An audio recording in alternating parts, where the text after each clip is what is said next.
இதயத்தின் ஒளியாய் உணர்வுகளின் அலைகளாய் மாறும் இந்த பயணத்தில் எங்களுடன் பயணம் செய்ய நீங்களும் காத்திருங்கள். தங்கம் போல துளங்கும் பெயர் காஞ்சனா. அவள் சுவாசம் கூட ஒரு கதை.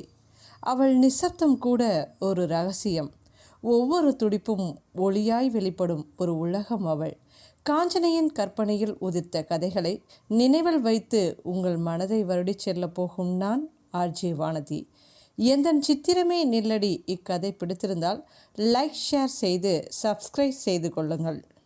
ஹாய் டியர்ஸ், இது காஞ்சனா செந்தில் நாவல்ஸ். எந்தன் சித்திரமே நில்லடி இந்த கதை பருமனாக இருக்கும் பெண்ணவளை உயிருக்குயிராய் விரும்பும் காதலன். அவளின் காதலை அவள் ஏற்றுக்கொள்வாளா? பார்க்கலாம் வாங்க. சித்திரம் 12. வினோத் வினோதினியின் அறைக்குள் நுழைய வினோதினி காய்ச்சலில் அனத்தி கொண்டிருந்தாள். இவனோ அவளை எப்பொழுதும் தன் மனைவியாகவே பார்ப்பவன் அவளை நெருங்கினான்.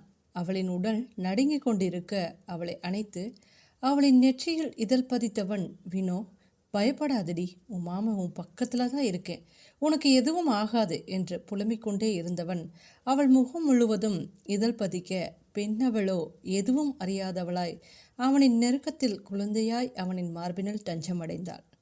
அவளுக்கு அந்த அணைப்பு தேவைப்பட இவன் அவளை இறுக்கி அணைத்ததால் அவள் சினுங்க, அச்சோ சாரடி செல்லம், இந்த மாமாவை மன்னிச்சிரு என்று மீண்டும் அவள் நெற்றியில் இதழ் பதிக்க அவளோ கண் விழித்து பார்க்க, அச்சோ ராட்சசி, கண் விழிச்சிட்டாளே, என்ன சொல்ல போறாளோ தெரியலையே என்று பயந்து கொண்டே அவளை பார்த்தான் வினோத். வினோதினி அவனின் முகத்தை வருடியவள், நீங்கள் இங்கே என்ன பண்ணுறீங்க மாமா? எழுந்து வெளியே போங்க. ஏய், என்ன சொன்ன கம்மகை? ஆமாண்டா லூசு பையா, நீ எனக்கு மாமா தான். நீ தானே அடிக்கடி என்னை மாமா சொல்லுன்னு தொல்லை பண்ணிகிட்டே இருப்ப. மாமா என் மாமா என்று அவனின் தாடையை பிடித்து கிள்ளியவள் மீண்டும் உறக்கத்துக்குள் சென்றாள். எது லூசா? அடியே கொழுப்பு தாண்டி உனக்கு என்று தன் அவளை கொஞ்சிக் கொண்டிருந்தான் வினோத். வினோத் வீட்டிற்கு வருவதற்கு சிறிது நேரம் முன் மருத்துவர் வினோதினியை பரிசித்துவிட்டு ஊசி போட்டுவிட்டு சென்றார். அந்த மயக்கத்தில் இருந்தவளுக்கு இவளின் நெருக்கம் முழிப்பையும் தூக்கத்தையும் மாறி மாறி கொடுக்க, மாமா எனக்கு ரொம்ப தலைவலிக்குதுடா என்று புலம்பியவளை பார்த்தவன், அச்சோ என் செல்லத்துக்கு தலைவலிக்குதா என்றவன் அவளை தன் மடியில் படுக்க வைத்து இதமாக தலையை பிடித்து விட்டான்.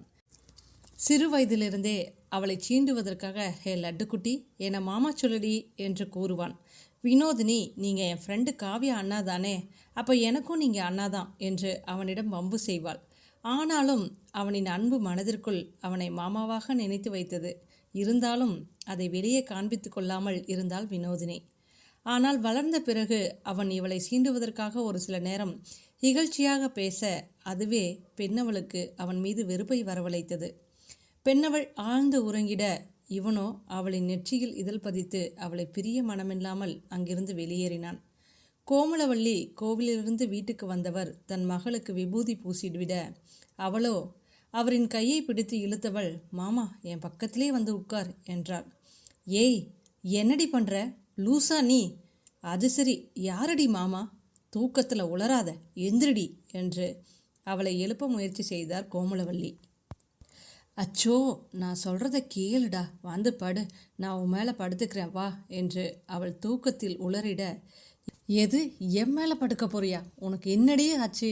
டே கண்ணா, இங்கே வாடா, இந்த பொண்ணுக்கு என்னமோ ஆச்சு, இவளை அழைச்சிட்டு நம்ம கோவிலுக்கு போகலாம், அங்கே போய் மந்திரிச்சா எல்லாம் சரியாக போகும் என்று கத்தினார். கண்ணன் வினோத்திடம் பேசி கொண்டிருந்தவன் அழைப்பை துண்டித்து அங்கே வந்தவன் நடந்ததை கோமலவள்ளி மூலமாக அறிந்தவன் தன் தோழியின் மனதிலும் வினோத் இருக்கிறான் என்று புரிய மகிழ்ச்சி அடைந்தான்.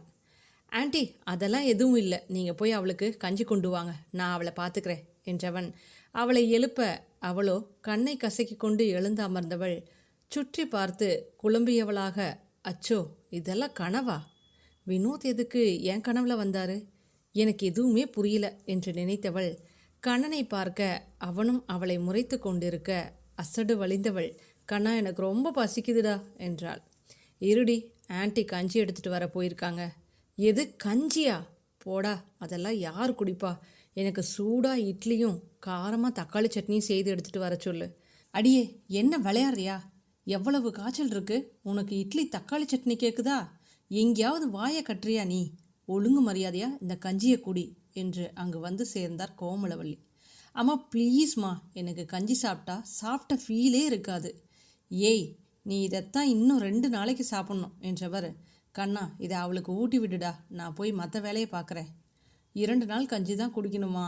இதெல்லாம் அநியாயமா என்று இவள் பேசி கொண்டிருக்க அவரோ காதில் வாங்காமல் சமையல் அறைக்கு சென்றார்.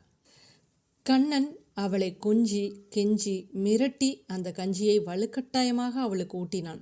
பல நேரங்களில் கண்ணன் அவளின் தாயுமானவனாக மாறுவான். அவளுக்கு ஊட்டி விட்டவன் அவளை தட்டி கொடுத்து தூங்க வைத்தான். கண்ணன் கோமலவள்ளி அவரை கோவிலுக்கு அழைக்க, டே கோவிலுக்கா? இப்போ முடியாதுடா, இவளை தனியாக விட்டுட்டு எப்படி வர முடியும் என்று கேட்க, ஆண்டி ப்ளீஸ் புரிஞ்சுக்கோங்க, எனக்கு போன மாதம் காய்ச்சல் இருந்தபோது அம்மா கோவிலில் வேண்டிக்கிட்டு முடிக்கயிறு வாங்கிட்டு வந்து கட்டினாங்க. உடனே எனக்கு காய்ச்சல் நின்று போச்சு. நீங்களும் வாங்க. என்னதான் நான் வேண்டினாலும் பெத்த தாய் வேண்டும்படி வராது. அதுவும் இல்லாமல் டாக்டர் ஊசி போட்டதால் அவள் அசந்து தூங்கிட்டுருக்கா. அதனால் இப்போதைக்கு எந்திரிக்க மாட்டா. வாங்க என்று அவரை வலுக்கட்டாயமாக கோவிலுக்கு அழைத்து சென்றான் கண்ணன். வினோதினி தனியாக வளர்ந்தவளுக்கு வினோத், கணேஷ் இருவரும் காவ்யா மீது பாசம் வைத்திருப்பதை பார்த்தவளுக்கு ஏக்கமாகவும் இருக்கும். அவளின் ஏக்கத்தை புரிந்து கொண்ட வினோத் அவள் மீது சிறுவயதில் அன்பை பொழிந்தான். அதில் பெண்ணவள் மகிழ்ந்துதான் போனாள். வினோத் என்னதான் வினோதினியை கிண்டல் செய்தாலும் அவன் மீது இனம் புரியாத பாசம் இருந்து கொண்டே இருந்தது.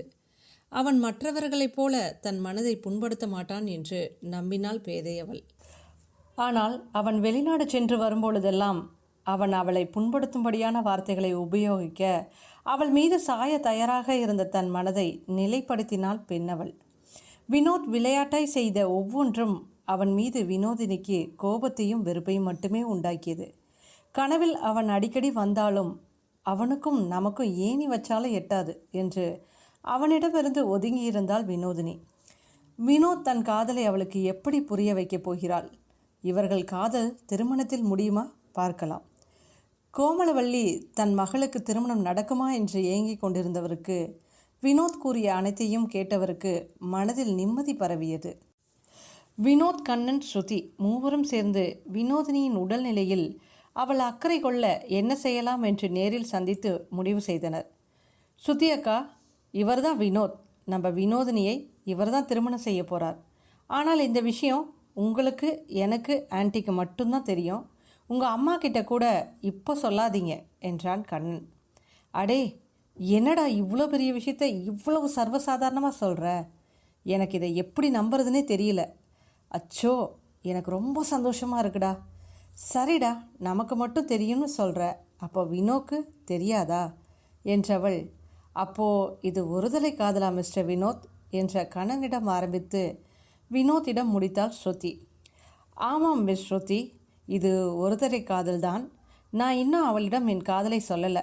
சொன்னாலும் அந்த கிறுக்கி எப்படி ரியாக்ட் பண்ணுவான்னு தெரியல, பார்க்கலாம் என்று சிரித்தான் வினோத்.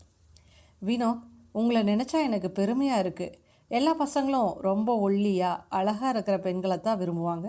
ஆனால் நீங்கள் வினோதினியை விரும்புவது எனக்கு ஆச்சரியமாக இருக்குது. ஸ்ருதி ப்ளீஸ் அப்படி பேசாதீங்க. எல்லாத்துக்கும் காரணம் மனசு மட்டும்தான். அவளை நான் உண்மையாக நேசிக்கிறேன். எனக்கு அவளுடைய மற்ற குறைகள் தெரியலை. அவள் உடல் குறைக்கணும் என்று நான் நினைக்கிறதுக்கு காரணம், அவளுக்கு உடல் எடையால் எந்த நோயும் வரக்கூடாது. அவள் ஆரோக்கியமாக என் கூட நீண்ட வருடம் வாழணும். அந்த காரணத்துக்காக மட்டும்தான். சாரி மிஸ்டர் வினோத், எனக்கு கேட்கணும்னு தோணுச்சு, அதான் கேட்டேன். சரி சொல்லுங்கள், என்ன எதுக்கு சந்திக்கணும்னு சொன்னீங்க?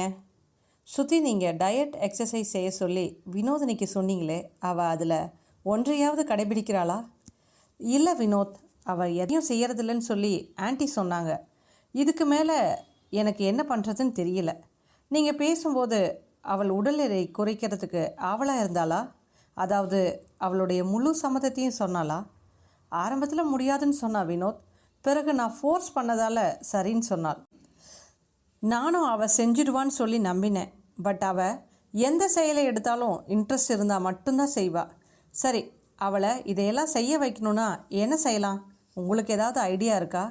இருக்கு வினோத் என்றவள் தன் யோசனையை கூறினாள் ஸ்ருதி.